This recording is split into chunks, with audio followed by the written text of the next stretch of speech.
And welcome to Late Kick is Live. It is Thursday night, January 20th, year of our Lord 2022. Fingers crossed. We've waited all day. No big news has broken. And so just, if you're watching, Jim Harbaugh, Caleb Williams, Jackson Dart, just give us like 45 minutes and then do whatever you want to do. Live your lives after about 7:45 p.m. Central Standard Time. We are jam-packed high atop downtown Nashville, Tennessee. Another dusting of snow last night. Second snowiest January on record so far.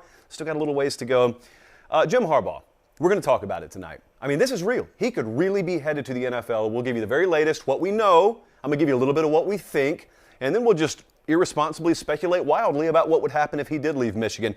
Caleb Williams is still out there in the transfer portal as of this very moment. And I stress, as of this very moment. Jackson Dart, still in the transfer portal as of this very moment.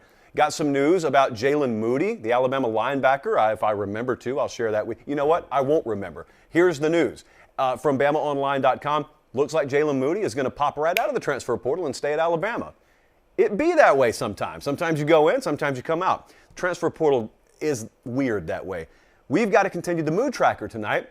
We did Florida the other night, got great reception on it. We're doing Penn State tonight. And I got to tell you, I probably should have picked a different team because I like to choose the ones that are very clear to start off. And then we sort of calibrate everything, and then we get into the mood tracker season. Penn State's a tough mood tracker to nail down right now, but we're going to do it tonight. And we got some Q&A. So we've got a loaded show for you. We're jam-packed. Here's the deal. I know some of you, in fact, a large chunk of our audience, you are brand new. You just came with us this past football season. And I just want to stress the word season is very relative around here because we don't do an off version of that word. We don't even say the whole word. We whisper it if we have to. Off season. It's not something that we do. So stick with us now. We're not going to get filler full. We're not going to give you shows full of filler. We're going to bring it. And so we're doing 2 live shows per week right now. But we're jam-packed tonight, and it is very, very nice to have you along with us. So stay locked in, and let's go. Jim Harbaugh is, as of this moment, the head coach at Michigan. We don't know if he will be this time next week. It's a very, very strange timetable when you have college football coaches who are flirting with the NFL. But there are several benefits to doing this show live. We do Late Kick Live, just as it sounds like in the description, live. So right now, we're downtown Nashville, and it's 7:02 p.m. on Thursday night. That's great. There's no safety net under the show. We don't get redos. I love that. I came up in the radio world. But there is one downside to that.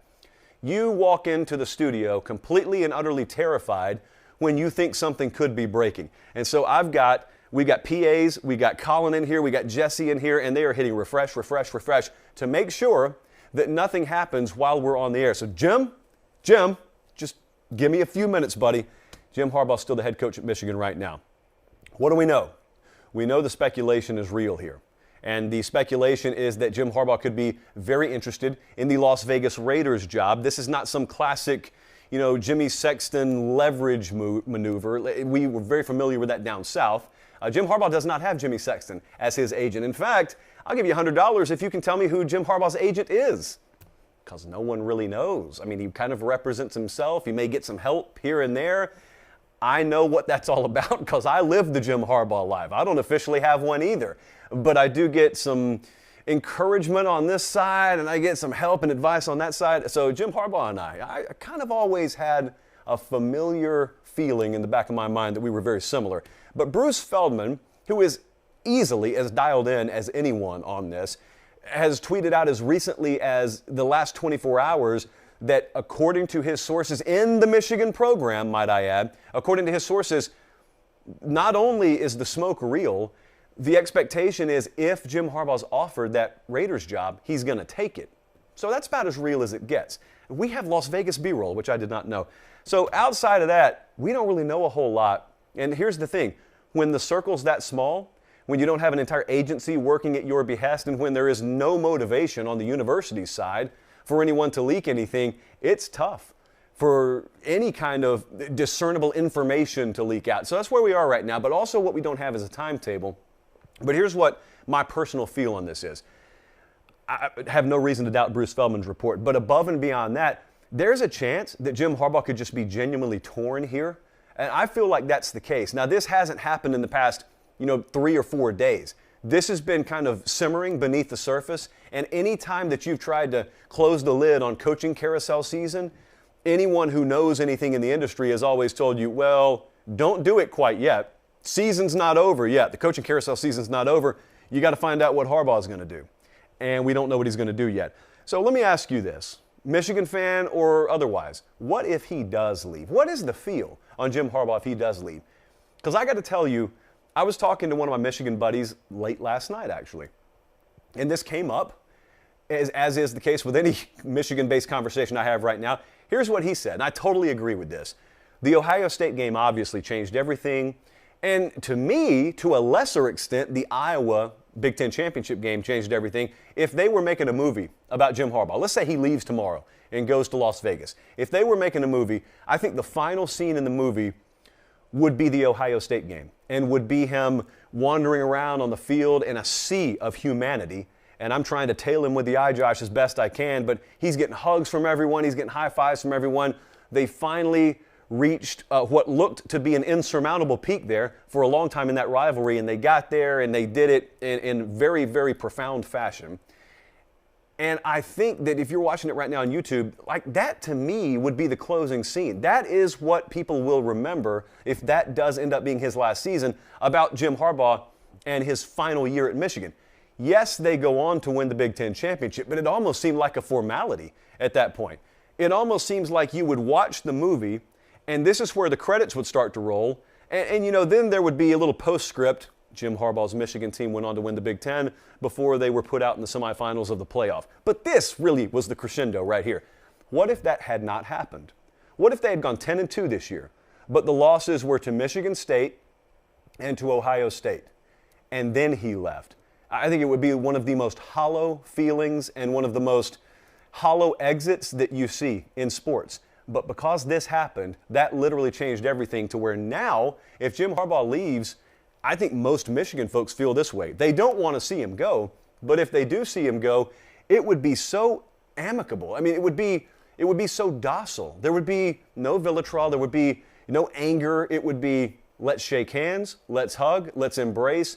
You thank us, we thank you, and we wish you well on your way. Now, how often does that happen in college football? Especially when a guy is leaving his alma mater and he's not being fired. He is voluntarily leaving them to go to greener pastures as he sees them. It would be one of the tamest parting of ways in recent memory to me. But then immediately, you know, once you shake his hand and you watch his car taillights fade in the distance, then you got to say, all right, who are we hiring? That's what people really want to know. Where would Michigan go? This is not going to catch them off guard. That at least is one of the fortunate aspects of this. While you and I have been busy just speculating whether he's going to leave or not, anyone with half a brain about themselves in a position of power in Ann Arbor has been very, very busy getting their ducks in a row and doing some due diligence and understanding where they'll turn. And so could it be Matt Campbell? Sure, it could be. Could it be Dave Aranda? Going to be a tough get, but I would always kick those tires. Jeff Hafley over there at BC, that's a popular name. I've seen some people throw around Luke Fickell. I'll tell you another name that to me has a surprising amount of traction in Michigan fan circles that I don't know would have as much traction inside the athletic department up there, and that's Josh Gattis. Josh Gattis is the offensive coordinator there right now. Now, Gattis, you would look at him, and I brought his name up earlier today, and one of our guys said, yeah, hey, you know, you can doubt him, but who knew how good a coach Ryan Day would be until he got a shot? That's true technically. I would follow that up with, is Ryan Day the rule? Is he the exception? Do we want to let a guy learn on our dime, and do we want to let a first-time head coach use Michigan as his proving ground? They run the program, not me. I am a believer that they're going to value head coaching experience if and when they have to fill this head coaching position. And so with that in mind, that list, like Hafley would be a great hire there. Dave Aranda would be the best hire of the cycle to me. Matt Campbell, selfishly, I don't want to mention his name much here, and you know why if you have followed the program. But that's going to be not fun if you're a Michigan fan. It's going to be interesting if you're a Michigan fan, and you extend out beyond that. It'll be one of the biggest stories in all of sports, not just college football, throughout the rest of January and then going into February. But how would his legacy be remembered at Michigan? I go back to a couple of minutes ago when we just talked about how this past season ended. Not the Georgia loss, but the fact that they punched a ticket to the playoff period less than one calendar year after they restructured his contract just to let him stay around. And he beats Ohio State, and he ends up winning the Big Ten championship game, I think he would be viewed as a success there. Having said all that, I think they would look back on his tenure fondly because of the way it ended. And I would think that there would be an open invitation anytime he wants to come back to town. I mean, if he's going to exit, now's about as good a time as any to do it. And that's a big if he's going to do it. I think the guy may very well be torn right now on whether to do it or not. If you listen to the Late Kick Extra podcast, we have developed a habit. Don't know if it's a good one, but we've developed a habit. I take it as a personal challenge to fool you into not realizing we are in the middle of an ad read until we're in it. Now, this is not the Late Kick Extra podcast. It's Late Kick Live. You can listen to it as a podcast if you wait 24 hours. But the other day, I thought I did about as good a job as I could possibly do. And what that means is after every A block, we have our partners at Academy Sports and Outdoors who quite literally pull up to the building every day and pay a certain amount of money so that we can turn on the lights, and pay a certain amount of money so we can get the stream to you. That's called advertising partnership. And in exchange, I try and get you to buy stuff from them about this time every show. And a lot of times if you're listening to a podcast out there, you hear papers crumpling around or you hear a mouse clicking because someone's pulling up what is called ad copy. And that is where that company either does not trust you or just trust themselves a lot more, and so they send you every word that they want you to say. Well, Academy, when we were talking to them and we formed our partnership with them, they said, we can do that, but look, we've watched the show. If you just want to wing it, go ahead and wing it. We'll let you know in general if there's stuff that we want you to say, but I have had fun with that. I've enjoyed that. You've enjoyed it. We've had a lot of fun with it. You guys started taking pictures of your receipts and emailing the company and all sorts of things that at first I didn't prompt you to do, but then I started prompting you to do because it made us look real good. And it still does make us look real good. But look, here's the bottom line. We reemphasize this once or twice a week. This company, Academy Sports and Outdoors, lets us do anything that we want to do. It gives us the freedom to do anything we want to do. And so if you are a viewer of this show, then you're part of this family. And if you consume other products out there, and you hear 14 ad reads mixed in throughout the product, and you get tired of that, this company right here makes it so we don't have to do that. And so if you appreciate that, like I do, then just give them a visit every now and then, whether it's academy.com or Academy Sports and Outdoors. And there's a weird transitional sort of season coming up. The further south you live, the further you know this is true. Yeah, you got cold days still, but you also know, like if you're signing the kids up, those flyers have already started to go out. Baseball season, tryouts are about a month away. And so you know what you have to purchase. You already know that. That is a given. That is a constant in life. The variable is where you're going to go. And so I humbly suggest, nay, implore, that you just check out Academy Sports and Outdoors. And if you don't have one in your neighborhood, academy.com is there for not only your needs, Jimmy, but also little Jimmy's needs. Jimmy, where would he be from? Probably Jessup. Jimmy from Jessup, Wayne from Wetumpka, Clayton from Clio. These are all towns in Alabama. I don't know why. Just check out Academy Sports and Outdoors. And when you go there, even though the cashiers are very unlikely to have ever heard my name, tell them I sent you anyway. Why not? All right, Jesse, I'm going to check with you before we start the segment. Have we had any breaking news, or can we proceed the way that we planned on proceeding here? Okay, we can proceed. Okay, cross your fingers because this could go off the rails any second. Transfer portal's on fire. I have said that to lead every transfer portal portion of the show that we've done over the past month. That's because it is. Caleb Williams, as of this moment, is still out there. He's still floating around in the portal. What's it like in the portal? Only a very select few of us will ever know. I just want to reemphasize what we said the other night, and then I want to further emphasize it with something from Chris Hummer today. While USC has and still continues to be viewed the leader in the clubhouse here, this is not a formality. He is not a lock to USC. With that in mind, I would encourage you to go to 247sports.com and check out the latest from Chris Hummer today. He gave you a very comprehensive update about Caleb Williams, about Jackson Dart. And here's what we do know.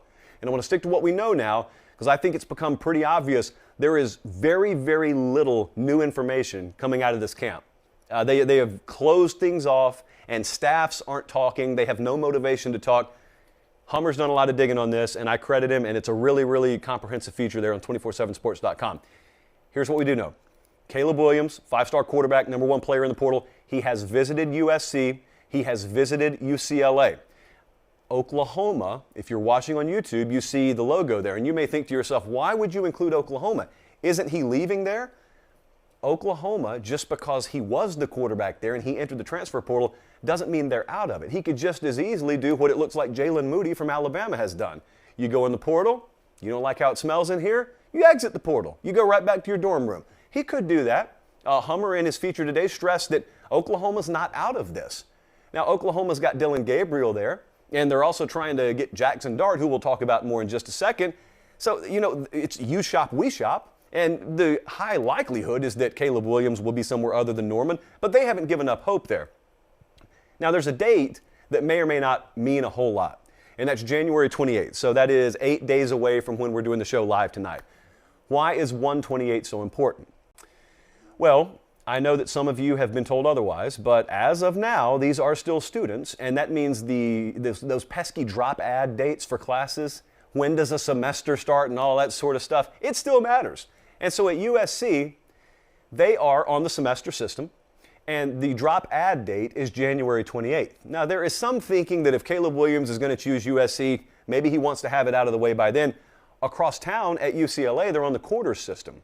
More and more, you're realizing the programs on the quarter system have given themselves a giant advantage when it comes to the transfer portal for obvious reasons here. You can wait a lot later there. But there's this other camp, and Hummer made sure to mention this today, that says it doesn't matter at any point. I mean, don't kid yourself. On February 3rd, if Caleb Williams wakes up and says, I think I've made a mistake, I want to be at USC, they're going to find a way to get him to USC.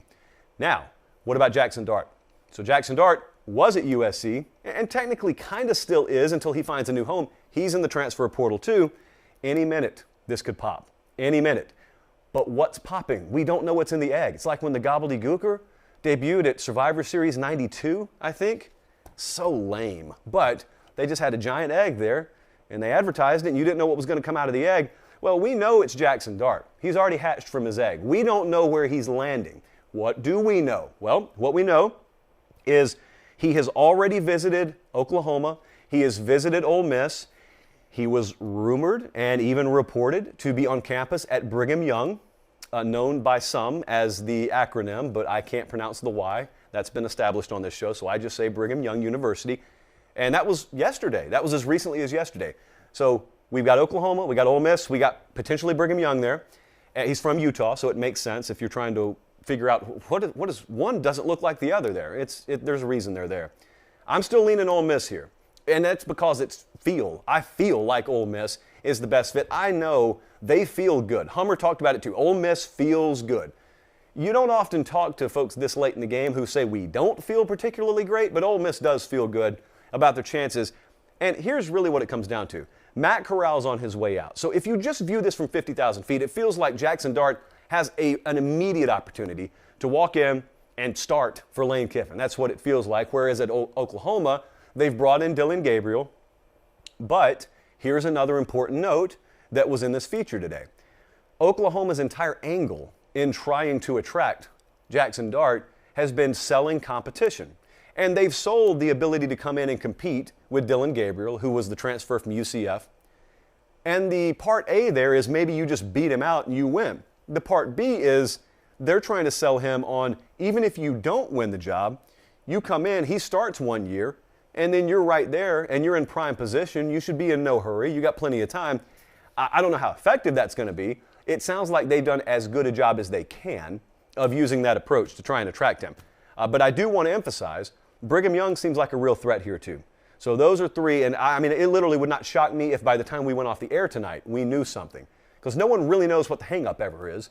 So, I mean, it could be something as simple as he's trying to make a graphic or he's trying to get a video shot. Who knows? So we're on their clock right now. Now, as of a couple of days ago, we've got all kinds of portaling, which is a verb now, a lot of portaling out of Athens, Georgia. JT Daniels, quarterback, transfer portal. That was somewhat expected. I don't think we've seen the last quarterback transfer out of Athens or portal. What was not nearly as expected, what took a lot of people by surprise, was wide receiver Jermaine Burton also entering the transfer portal. That one raised some eyebrows. And so that's a guy who it looked for all the world like he was going to be an integral part of the passing game this year. He was injured.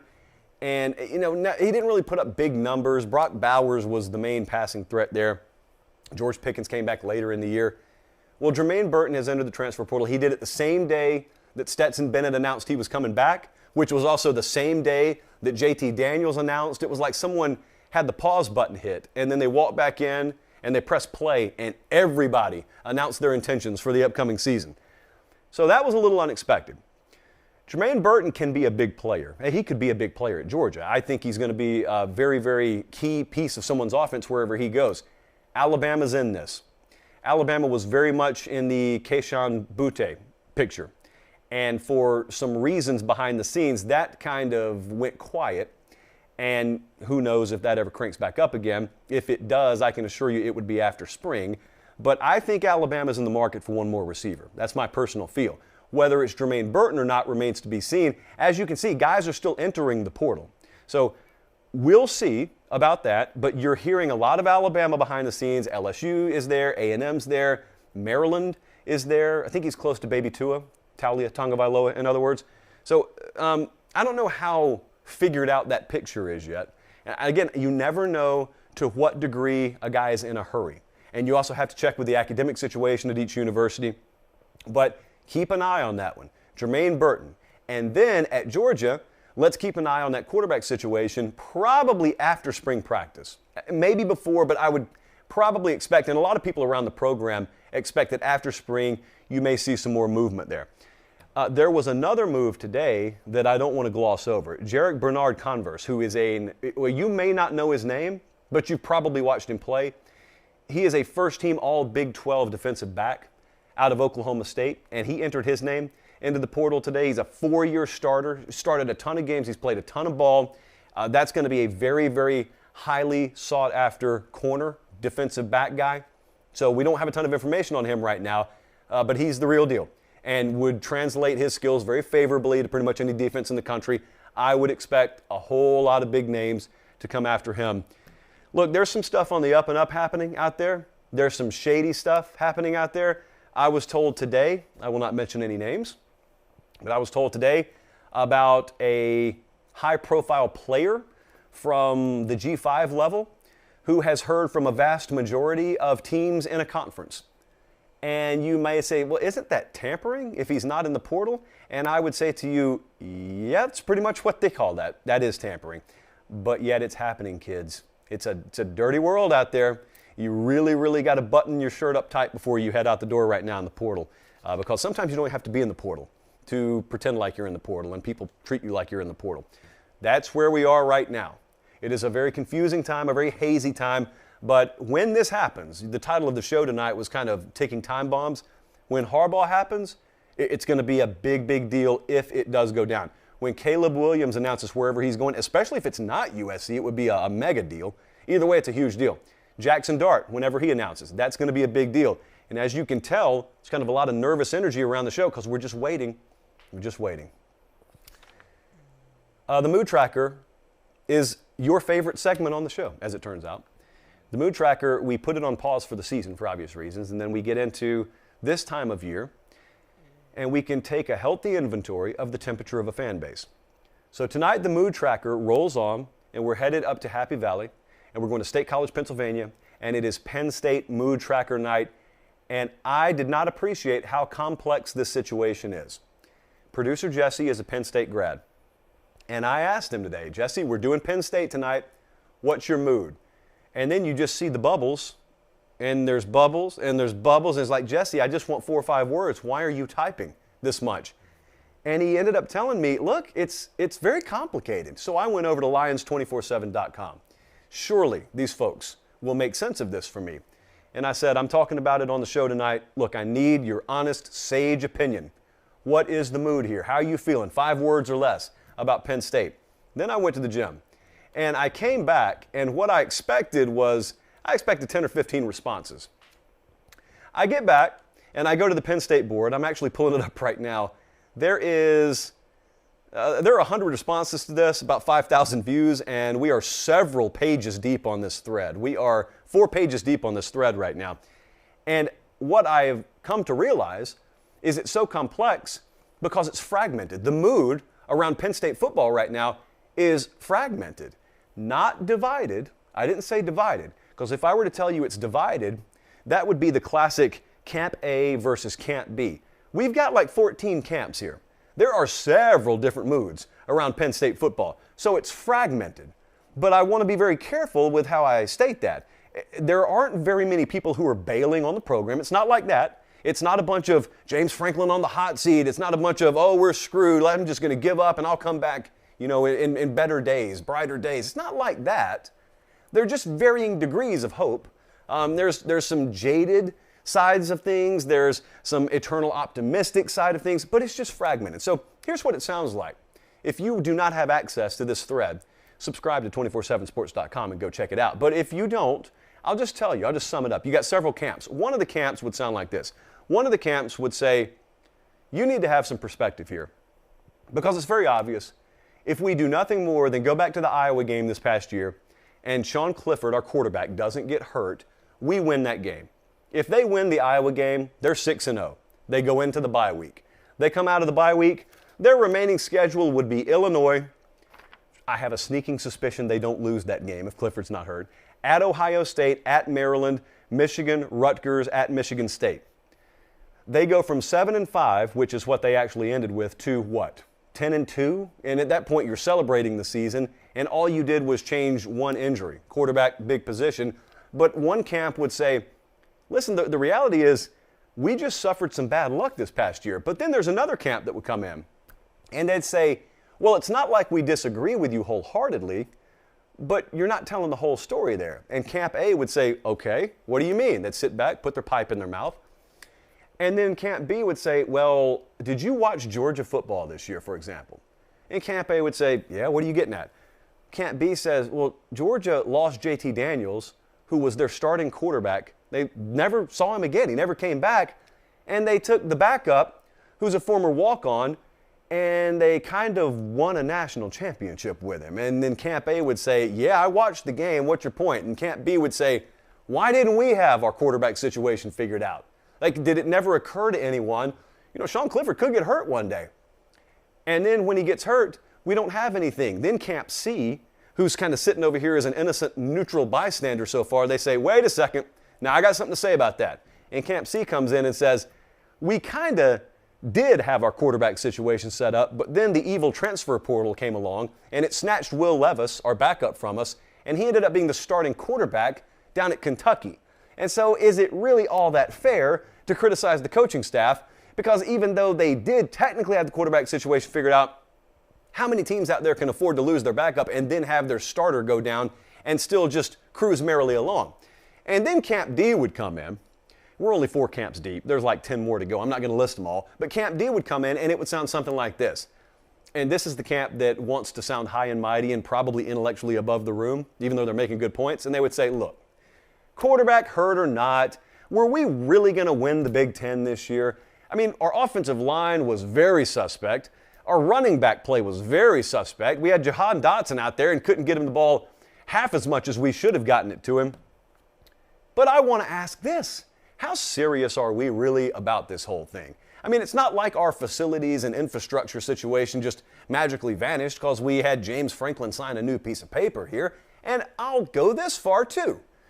Camp D would say, you ever heard of NIL? How serious are we about that? How committed are the powers that be around here to really putting our best foot forward when it comes to staying at the forefront of the evolutionary aspects of this game? Are the right people ready to step up there? And so it would go on and on and on and on.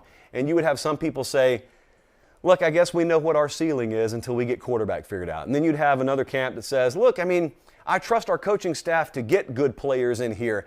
I don't know that we have the best tacticians on game day. And then you'd have another camp that says, how would you ever know that? We would have been 6-0 and set up for a second half run with our current setup if our quarterback hadn't gone down. It's not like the coaching staff got him injured. It would never end.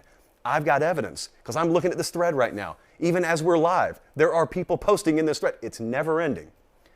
But it's got to end sooner or later. We got to get things figured out sooner or later. Here's the one commonality that everyone has. Everyone understands whether you're in camp A, B, 4, 9, 12, 13, or 18. They always say, but I really hope Drew Aller's the guy at quarterback. And that is, I think, some middle ground that we can all come to.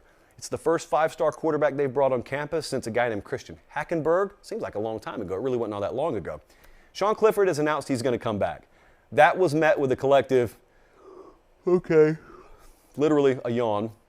Producer Jesse is all in on the Drew Aller 22 campaign. I don't know if he's going to be ready to play this year or not, but he is a guy who there is immense amounts of hope for the future of Penn State football riding on his shoulders, and a lot of people are fully invested. I mean, I don't disagree with that. I really hope they get it figured out. They're going to have to probably get production from a couple of young tailbacks this year. Offensive line has no choice but to get better. But Penn State, it's fragmented. It's not divided, fragmented. There are very few bailing, but there are also very few people who are thrilled with the way things look right now. So we'll see.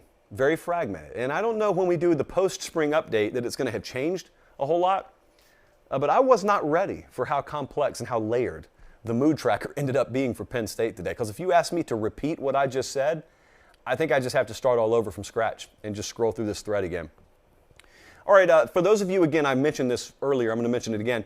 Late Kick Extra podcast. We do it once a week. We may be extending that. Just hold on. Probably going to have an announcement on that within the next week or so. But I've been sort of as a new habit throwing a little slice of that onto the end of Late Kick Live to just kind of give you an idea of what that feels like. So, Jesse, how many do we have? Do we have 2 or 3? I think we got 2 questions. Yeah, we got 2 questions. So let's tee those up. We got a huge new monitor in the studio. Just like I'm looking at a movie screen of myself right now. I've seen better movies. I'll just put it that way. All right, Jesse, let's tee it up because I don't even have my email pulled up, so I'll just wait. All right, so the first question comes from Perry. He says, with all the moves recently by Arkansas via the transfer portal, do you see them making any headway in the brutal SEC West division? I think the answer is yes, and they already did. I can't stress enough. Arkansas, when you factor in everything, was one of the most impressive teams in the country this past year, in 2021. You may think to yourself, didn't they lose 4 games? They did lose 4 games, guys. Half of those losses were to the participants in the national championship game. How many teams out there? You can take the playoff teams. Take Cincinnati and Michigan. If I had them play Georgia and Alabama in the regular season, what's their record? I mean, Arkansas had no reasonable shot at making the playoff this past year. If I were to have kept that same team and given them an ACC schedule, or maybe a Big 12 schedule, maybe they do make the playoff. My point is, people keep asking this in the future tense. Is Arkansas going to make any headway? Dude, they're already making it. They already did this past year. Now, we understand we have KJ Jefferson back at quarterback. We're making some really good acquisitions in the transfer portal. Our buddies at College Football Nerds the other day, I thought, made a really good point. For all the folks focusing on Drew Sanders and focusing on, the big wide receiver they got out of Oklahoma, they also got McLaughlin, the defensive back, out of LSU. That's a big pickup for them. But they are proving, Sam Pittman's proving, like I said the other day, that's a destination. It's a destination for recruits. They got the number 3 class, or 4 class, I want to say, in the 2023 cycle. But it's a destination in the transfer portal. And then there's this part 3. Earlier today, if you were paying attention, there was breaking news. Kendall Briles, the offensive coordinator there, chooses to remain at Arkansas. And there were some dissenting reports that said, oh, he never had an offer from Miami. I would bet you a lot of money. That job, that OC job at Miami was on the table for him. And in fact, I'd bet you every dime I have right now, based on who I've talked to. The offer was there. He chose Arkansas. I'm not saying he didn't deliberate late into the night last night, but he chose to stay at Arkansas. A lot of people are doing that as of late, if you haven't noticed. Arkansas is I don't know how else to put it, is a destination now. And that has not always been the case, and it's pretty easy to see who to attribute that to. All right, next up, Jesse. I wish I could remember, but I don't. Here we go. So Trax Dodge, he says, how desperate does Georgia finally winning the national championship make Auburn, and why is that so hilarious? We did a segment on this, I don't know if it was last year or earlier in 2021. There's a very, very interesting dynamic, specifically in the Georgia-Auburn rivalry, that if you've been around it, you know, but if you haven't been around it, you don't really get it. So it's an intense rivalry. They call it the Deep South's oldest rivalry. But there are a lot of rivalries in college football. This one was kind of unique because even though Georgia has had the far more consistent program over the last 15 years, whereas Auburn's had a couple of spikes, and then they've had very mediocre seasons and some bad seasons. Auburn's always had one trump card that they could pull out of their back pocket. Even if a Georgia fan had them totally cornered and they were following the debate through to a logical conclusion and they were 9/10 of the way there, Auburn fan only had to do one thing, and that's reach in their back pocket, pull out that 2010 national championship, and say, where's yours? You're 33 years old. You weren't even born the last time they won one. Shut up. And for a long time, that shut you up. You had to swallow it, and you either had to reverse course or deflect to a new point in the debate. But now, guess what happens? What happens is you've had the more consistent program over a long period of time. You've had the upper hand in the rivalry for quite a while, and you just won a national championship. So that age-old trump card that they could pull out, you didn't rip it up. It's still there, but you got one in your back pocket now that looks a whole lot shinier and newer, because it is. But what I've said about Auburn in years past is, I'm not saying that they are happy with Nick Saban being at Alabama by any stretch. They despise every cell of the guys being up there. But they've come to accept what Nick Saban at Alabama is. And they've come to accept they don't really it may come as a surprise to you, they don't battle Alabama in recruiting. This is a huge misconception in the recruiting world. If you live in, let's say, Pierre, South Dakota, and you kind of follow recruiting, but you just assume some things. You would assume Alabama and Auburn probably fight it out on the recruiting trail every year. They really don't. They don't compete for the same kids more often than not these days. And it's not that Auburn's kind of white flagged it, but they understand where they stand in the pecking order versus where Alabama does. And they've accepted it, even though they don't have to like it. But I've always said they can't have Georgia be there too. They cannot have Georgia also ascend to a level where they look and say, well, we can't match that either. You can't do that because, number one, you play both of them every year. Number two, they're your two biggest rivals. And number three, your fan base looks around and says, hold on a second now. I've got friends who live up in Noonan who are Georgia grads, and I donate the same amount they do. I got buddies who live up in Pelham who are Alabama grads. My check looks no different when it goes to Auburn than Jerry's up in Mountain Brook does when it goes to Tuscaloosa. So why should we accept scraps when they get filet mignon, as we would say in Harris County? You got a good point. And that's why I think this dynamic will probably shift here. Now you got to look at Auburn. There is no more uncertainty around any program in the SEC right now than at the Auburn University. Not the University of Auburn, Auburn University. No one knows what's happening. You got coaches looking at the exit door. Derek Mason looks to be heavily involved with the defensive coordinator position at Oklahoma State. That is also something we're keeping a close eye on. And this time last year, I was thrilled that Brian Harsin was able to get Derek Mason. It doesn't appear that there was a lot of gelling that went on. You heard later in the year, those two didn't even really talk to each other all that much. What a dynamic. Head coach and defensive coordinator not really communicating all that much. I don't really know how you function as a football program like that. But be that as it may, then you heard the Brian Harsin smoke. And the thing about it is, Harsin, just as a guy, just as kind of the way he carries himself, kind of seems like the coach that I want to root for, because he doesn't really suffer fools, and he's very hard-nosed, and he's process-oriented, and he has the way that he's going to do things, and doesn't really care if you like it or not. Those are normally attributes that I admire in a coach.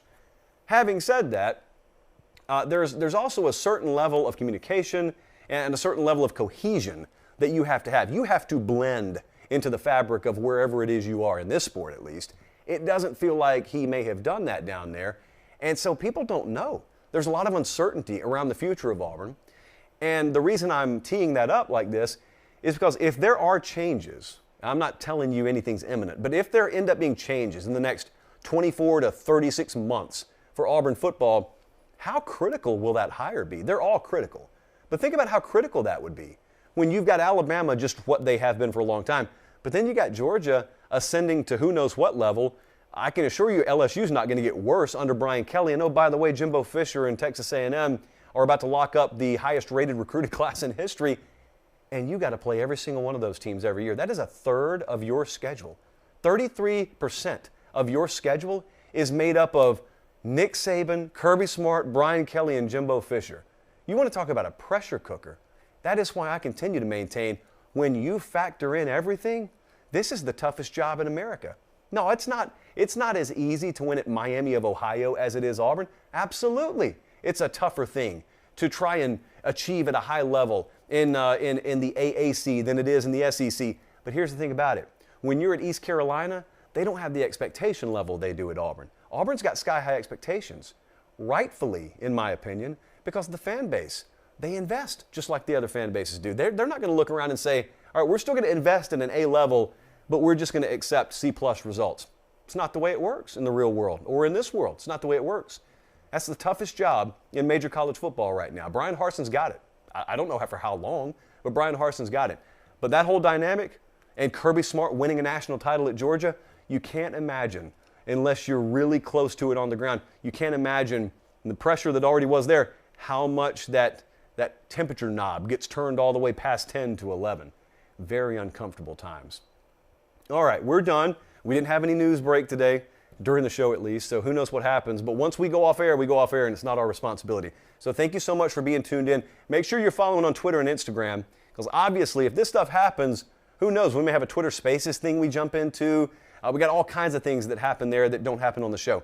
At LateKickJosh on Twitter, at LateKickJosh on Instagram. Thank you guys so much. For producer Jesse, for director Colin, I'm Josh Pate. Have yourselves a great rest of your evening, and God bless.